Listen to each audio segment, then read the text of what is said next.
नमस्कार, स्वागत है आपका। आप देख रहे हैं प्राइम उत्तर प्रदेश। मैं हूं आपके साथ अदिति मिश्रा। खबरों की शुरुआत करेंगे लखनऊ से, जहां प्रेस क्लब में all India Sikh Punjabi welfare और लखनऊ गुरुद्वारा प्रबंधक कमेटी के द्वारा उत्तर प्रदेश में हो रहे विभिन्न प्रलोभन और अंधविश्वास में लिप्त जबरन धर्म परिवर्तन के संदर्भ में प्रेस वार्ता का आयोजन किया गया। इसमें हरपाल सिंह जग्गी द्वारा सर्वप्रथम बार पीलीभीत ग्राम सभाओं में हो रहे भारी तादाद में धर्म परिवर्तन का उजागर किया गया और साथ ही लगातार इस ज्वलंत समस्या के लिए वो कार्यरत हैं, ये भी बताया गया। उन्होंने कहा कि जल्दी हम पूरे उत्तर प्रदेश में सभाएं, जनसंवाद कार्यक्रम और धार्मिक जागरूकता अभियान आयोजित करेंगे। उन्होंने यूपी सरकार से मांग की कि प्रलोभन देकर धर्म परिवर्तन कराने के लिए पैसा जो बांटते हैं वो ये पैसा कहां से लेकर आते हैं, उन पर कार्रवाई होनी जरूरी है।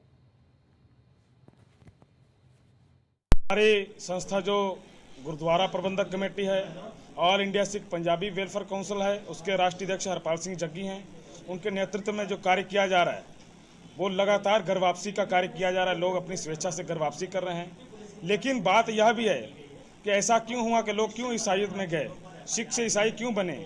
वहाँ पे शिक्षा का अभाव बहुत बड़ा है कि जो क्रिश्चियंस के लिए होती है, पहली बात तो सब हमारे लिए जायज़ है, हम सब धर्मों का सम्मान करते हैं, बट उसमें क्या करते हैं, सैटरडे को एक लगाते हैं सभा, दूसरे दिन थारुओं और सिखों की, हिंदुओं की सभा लगती है।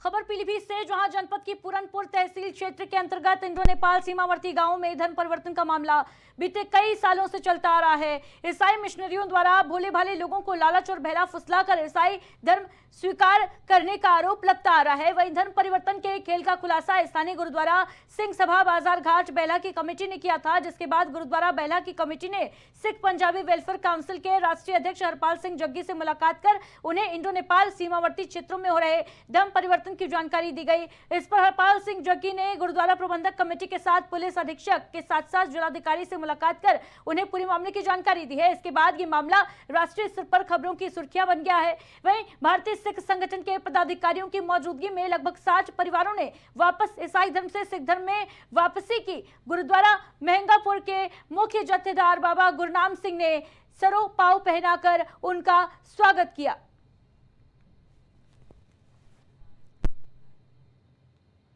और अब खबर उन्नाव से है, जहां पर अजगैन थाना क्षेत्र के ग्राम मेहता निवासी उमा कुछ दिनों से बीमार चल रही थी और सोमवार शाम उनकी तबीयत बिगड़ने पर परिजन उन्हें गांव के ही एक प्राइवेट क्लिनिक में ले गए, जहां डॉक्टर मौजूद नहीं थे। उनकी गैर मौजूदगी में उनके बेटे संदीप ने, जो खुद को कंपाउंडर बताता है, बिना किसी जांच के उमा को इंजेक्शन दे दिया और इंजेक्शन लगने के तुरंत बाद उमा की हालत बिगड़ने लगी। गंभीर हालत में उमा को स्वास्थ्य केंद्र ले जाया जा रहा था, लेकिन रास्ते में ही उन्होंने दम तोड़ दिया और इसके बाद परिजनों ने क्लिनिक पर सवालात खड़े किए तो वहां के लोग जवाब देने से टाल मटोल करते नजर आए। बताते चले, घटना के बाद ग्रामीणों में खासा आक्रोश देखने को मिला है। लोगों ने फर्जी चिकित्सकों के खिलाफ सख्त कार्रवाई की मांग की है, जिसके बाद पुलिस ने शव को पोस्टमार्टम के लिए भेज दिया है और पोस्टमार्टम रिपोर्ट के आधार पर ही आगे की कार्रवाई की जाएगी। इसके साथ ही परिजनों की तहरीर पर आरोपी संदीप के खिलाफ मुकदमा भी दर्ज कर लिया गया है।